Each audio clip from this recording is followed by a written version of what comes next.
All right, ladies and gentlemen, welcome to the DFS experience for Wednesday, May 10th, 2-game slate. DraftKings starting with Steph Curry. 10 games. What the fuck am I talking about? 10K must win game. I expect Curry to deliver a masterpiece. I don't think they're going to win, but I expect Curry to deliver a masterpiece. What does that mean? That means play him. That means fire him up. Jalen Brunson, 8.7K. I don't think he's going to give us 60 fantasy points again, although he is capable. 44 minutes, took 21 shots, 11 assists. He's getting no help from Julius Randle, his supposed co-star.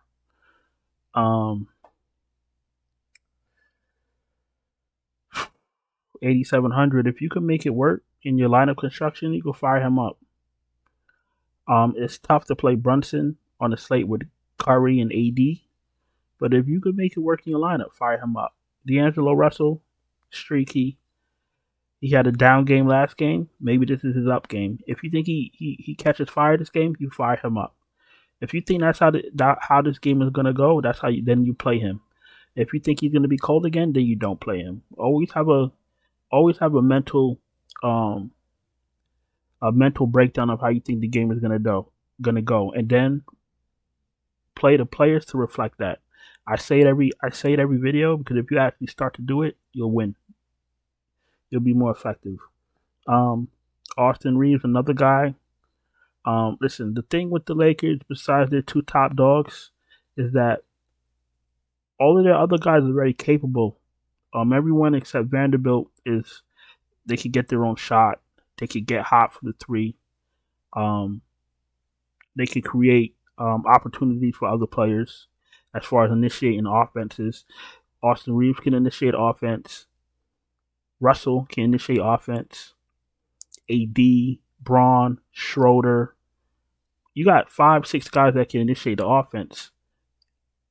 Some of these role players are going to have down games. You just got to pick the right one.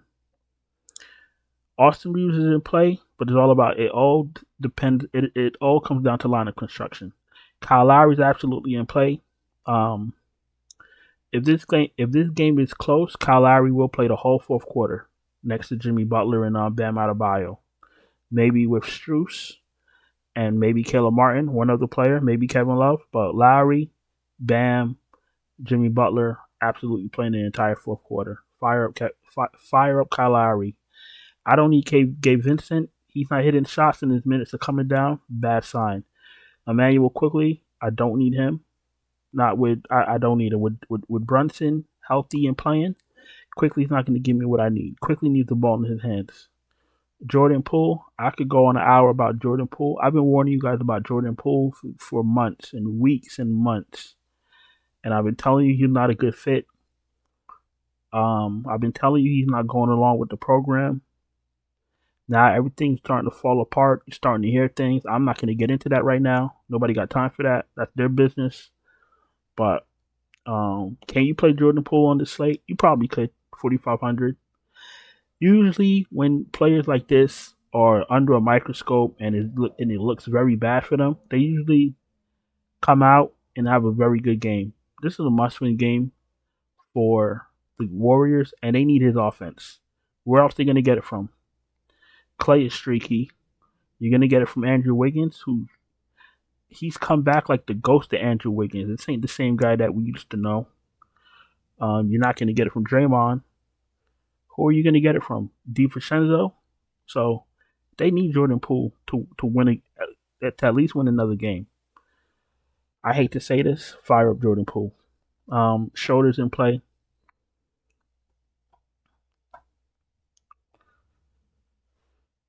Clay, if you think the Warriors are going to come back and win this game, that means Klay Thompson has to be involved pretty heavily. Fire him up. If you think that the Lakers are going to smash the Warriors, then that means that Klay Thompson has another bad shooting night, and he's sitting on the bench pouting like a little bitch. However, which way you think is going to go, then you play him or don't play him. Barrett, 6.6K. Barrett Last few games, 35 fantasy points, 19, 33, 48. I'll certainly take the 48. You could live with the 35. If you think he's going to get 16 shots again, playing next to Randall, when him and Randall do pretty much the same thing, um, I don't know. You need him to hit all his shots. It's very rough out there in New York. Him and Randall, both left-handed, both shoot from the same spots. Look at the video. It's kind of hard. You know what I'm saying? I'll be honest with you. I don't be really giving out all my secrets, like all the time in all the videos. But there's level to this. You know what I'm saying? Brunson is left-handed, main ball handler. Julius Randle is left-handed, supposed to be his co-star, and then R.J. Barrett is supposed to be the third piece of the big three, and they all shoot from the same spots, and they all need the ball. You feel me? That's why it's a clusterfuck in New York. How does that convert to DFS? Very tricky. You can't. I don't think you can play Barrett or Randall. You got to say maybe Randall has a bad game and Barrett picks up the slack. That's how you got to look at it. But I can promise you this: Brunson, Randall, and Barrett are not all three going off in the same game. That's not happening, especially against Miami. Especially not against a Eric Spoelstra team. Playoffs are about narratives. You know what I'm saying? And you're playing a Miami Heat team. You're playing a Spoelstra team. He's not going to let all three of them go off. You could play 2 out of 3. Don't play all 3 in the same lineup. Strus, starting to like Strus, and that's a bad feeling because once you start warming up to these guys, then they lay an egg. You got to play Strus though. He's getting the minutes. Fire him up. Quentin Grimes, if he starts again, 4.4K, you could play him. Lonnie Walker, man of the hour. He's gonna get minutes. You know that for sure. Fire him up. Gary Payton, if he starts again, 3.8K, no brainer. Fire him up. He didn't get much minutes in the fourth quarter. If the game is close, if you got to look at it like this: if the game is close, that means, and if Gary Payton starts and the game is close, that means he has something to do with it. He'll be playing in the fourth. If Gary Payton starts and they're getting blown out, he'll probably play blowout run. So I think he's still safe. Moody's been getting run 3,200. If you want to take a shot, you can take a shot on Moody. Braun, price is coming down a little bit more appropriate, 9.8K. A lot of things are going on with Braun. I haven't been playing him much. Number 1, he's been conserving energy. Number 2, he's still been getting tired at the end of games because he's playing.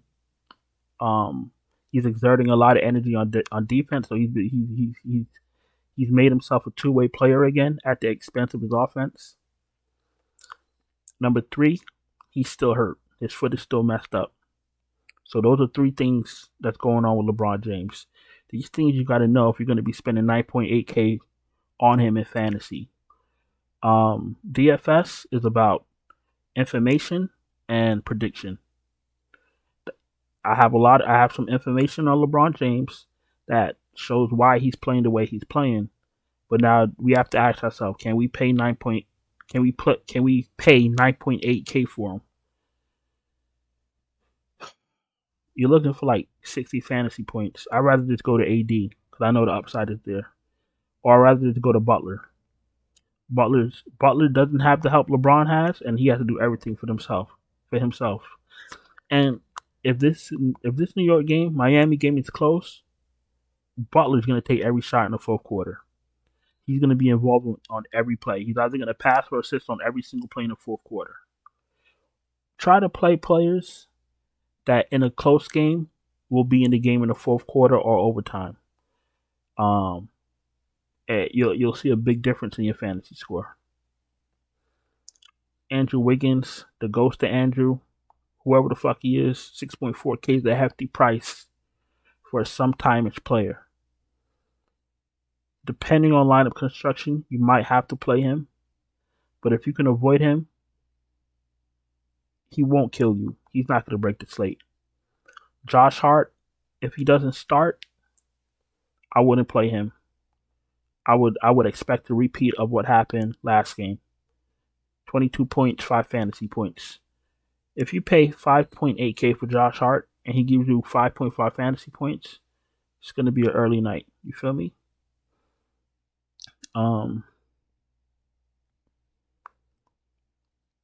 Caleb Martin. See, I don't like these role players on. I don't really like these role players on Miami. He played 26 minutes, 22 fantasy points. You know, he does a little bit of everything, but how do we know how many minutes he's gonna get? Right now in Miami, I like Bam. Well, I like Bam. I like Butler. I like Strus so far. I like Jimmy. I like Strus so far. I'd rather just play Lonnie Walker, to be honest with you, because at least you know he's gonna get thrown out there. Caleb Martin. I mean, Caleb Martin is safe. It's just very risky. All these 4K guys are risky. DiVincenzo, if you're feeling like very ballsy, and you're playing a lot of lines, you can play DiVincenzo. He will be on the court. All right, Mr. Randall, the man of the hour. No way in hell I pay 8.2K for this guy. 39 minutes, 33 fantasy points. The game before that, 38 minutes, 30 fantasy points. This guy is checked out. He said one of the worst things you could say in an interview. He said that the Miami Heat wanted it more than they did. He's gone. Listen, his body might be in, where they playing? New York? Where these idiots playing at? Let me see. They might be in New York. His body might be in New York, but his mind is already in the Caribbean. He's already checked out. I'm not paying up for him. I don't care what I got to do. If I'm playing one lineup, I'm not playing Julius Randle. If he goes out there tomorrow and hits 9 threes, oh well, I was wrong. But I'm not going to take that chance on somebody that quits. On a quitter. You feel me? But this isn't the first time we've had this conversation about Julius Randle anyway, so it's not like this is new to us. This is what he is. Draymond, 6.3K. He's going to fight for his life tomorrow. He's going to be on the court, barring foul trouble. He's going to try everything in his power to help his team win.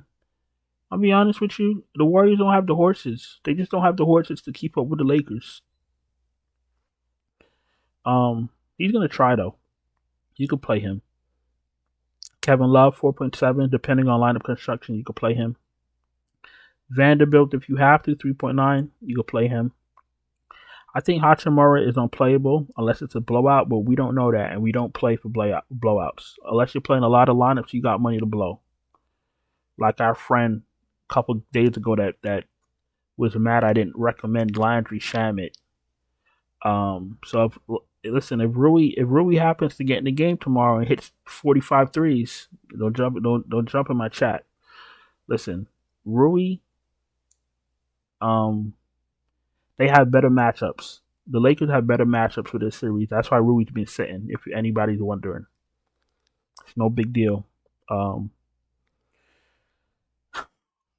Center, 10.6 AD. I play him every slate.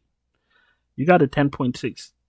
You got a 10.6 AD that has 75-point upside on DraftKings, and it's very hard to do for a big man on DraftKings, especially a non 3-point shooting big man, because they don't get that bonus. You get the 3-point bonus on DraftKings. FanDuel, you get the block and steal upside. So playing AD on DraftKings, you had a little bit of a disadvantage because he doesn't shoot a lot of threes, but he still puts up a ton of fantasy points on DraftKings. So that's why his price is a little bit different from FanDuel. Everything is done for a reason. Last 2 games, 50 and 59 fantasy points.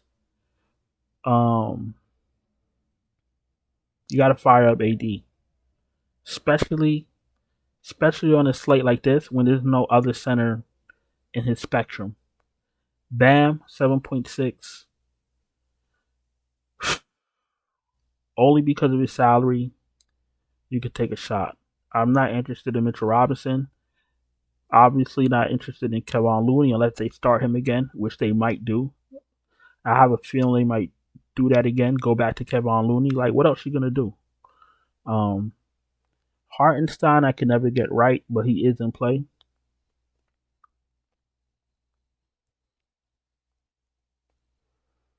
15 minutes, 9 fantasy points. I mean, if he's the last guy in and you have 35,000 left, I guess. And Cody Zeller, I probably wouldn't touch. Because I have a feeling like one of these games, he's not even going to get in. He's not even going to get on the floor. And then that's going to be a disaster for you. So I want to recommend playing Cody Zeller. If you're playing, 200 lineups and you want to throw him in one, congratulations. All right. If you're new here, welcome. Thank you for watching. Appreciate you taking the time to watch my video. Like I say in all my videos, please continue to subscribe, hit the bell, thumbs up. We're absolutely trying to get ourselves to 1,000 subscribers, a little bit of a milestone. So that's if you're not subscribed, please subscribe. If you need help with lineups, check out the Patreon, link in the description. I could send you my finalized optimal lineups, or I can build your own lineups, whatever it is you need. And let's check out FanDuel. Let's just look at the salaries, make sure there's nothing off the wall, and we could go in and get out of here. Kyrie 10.4, fine. Jalen Brunson, Russell, Lowry, all priced appropriately. Poole, he's still priced appropriately for his upside. Because they're gonna need him. They can bench him if they wanted to. They need his offense. Gabe Vincent's kind of pricey for what he's been doing, which is nothing. Schroeder, 4.5K, he's absolutely in play.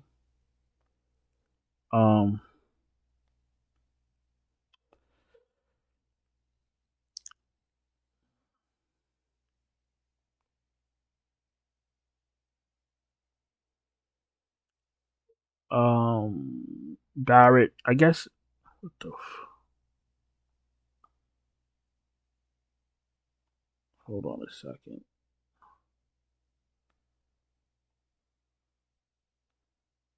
Yeah, what the fuck is that? All right, so Barrett, because of the lineup construction, you might have to play him on FanDuel. Klay Thompson, 6.2K, you're gonna have to play him. Josh Hart, if he comes off the bench, I wouldn't take that chance. Reeves, a little bit pricey for what's been happening, especially if Lonnie Walker's been getting more minutes and more shots. I can't pay 6K for Austin Reeves or 5.9K. Strus is a little bit spicy, but like I said, it's all about lineup construction. You got to play somebody. So these guys are a little bit overpriced. You got to play them. All these guys are overpriced. All these shooting guards are overpriced, except for Klay Thompson. Gabe Vincent overpriced. Lonnie Walker's overpriced. Schroeder's priced appropriately. Grimes, if he starts, is priced appropriately. Payton, if he starts, is priced appropriately. And DiVincenzo and Moody are fine.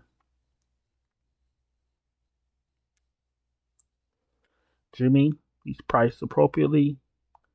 Braun, Wiggins, Hachimura, I wouldn't touch. If you're playing a few lineups, you want to take a shot on Hachimura, you can. I mean, he is going to get on the floor, but this is not the last series when he was the king of that series. This is a new series. He's only going to get a few minutes. AD's too cheap for his upside. Julius Randle is priced appropriately on FanDuel. See, they got the memo. Draymond, he's fine for his upside. Draymond's overpriced. Draymond hasn't really been doing that much. I'll be honest with you. He's going to give you 8 points, 8 rebounds, 8 assists, 2 blocks, but 6,700, you're looking for 35, 36, 37 fantasy points. Caleb Martin, overpriced. Kevin Love, overpriced. Hartenstein's overpriced. Vanderbilt is appropriate, I guess. And at center, Bam is overpriced. Mitchell Robinson's overpriced. Kevon Looney, he's priced. Listen, if Kevon Looney starts for some reason, you can fire him up because he's only 4.3K.